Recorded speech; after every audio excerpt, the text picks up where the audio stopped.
ওয়া মান আহসানু কওলাম মিম্মান দাআ ইলাল্লাহি ওয়া আমিলা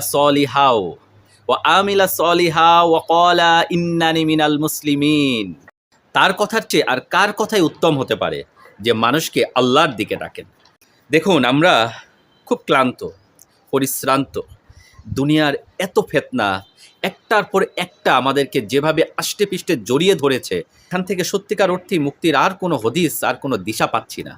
একমাত্র ফিরে আসা ছাড়া, ফিরে আসা, টার্ন টু ইউর রব, আল্লাহর দিকে ফিরে আসা ছাড়া, কোরআনের দিকে ফিরে আসা ছাড়া, আল্লাহ রাসূলের সুন্নাহর দিকে ফিরে আসা ছাড়া দেয়ার আর নো ওয়ে অ্যাবসোলিউটলি। আপনাকে একটার পর একটা ঝামেলা, একটার পর একটা ফিতনা, প্রবলেম আপনাকে জড়িয়ে ধরবে এবং আনটিল ইউর ডেথ এটা চলতেই থাকবে, চলতেই থাকবে, কন্টিনিউয়াস প্রসেস। পার্সোনালি আমার মোটিভেশন হচ্ছে কুরআন। আমি যখন খুব হতাশাগ্রস্ত হই, দেশের পলিটিক্যাল সিচুয়েশন, দেশের সিকিউরিটি সিচুয়েশন এবং ওভারঅল সব কিছু নিয়ে, তখন just I skip everything and just turn to কুরআন।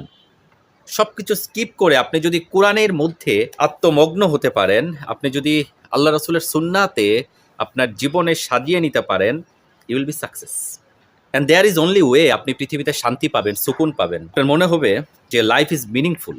আল্লাহ রব্বুল আলমিনের কুরআন এবং আল্লাহ রাসূলের সুন্নায় আপনাকে দিতে পারে একটা মিনিংফুল লাইফ, এবং এই লাইফটা আপনি লিড করে যাবেন একটা আলটিমেট সাকসেসের দিকে, এবং আফটার ইউর ডেথ আপনি সেই সাকসেসটা সেলিব্রেট করতে পারবেন। এবং এটাই হচ্ছে আজকের দিনের সবচেয়ে ইম্পর্টেন্ট কথা, যে তার কথার চেয়ে আর কার কথা উত্তম হতে পারে যে মানুষকে আল্লাহর দিকে ডাকে। ৩৩ নম্বর আয়াত, সূরা ফুসসিলাত, পবিত্র কুরআন।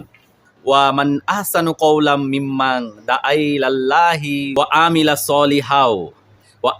সলিহা ওয়া ক্বালা ইন্নানি মিনাল মুসলিমিন।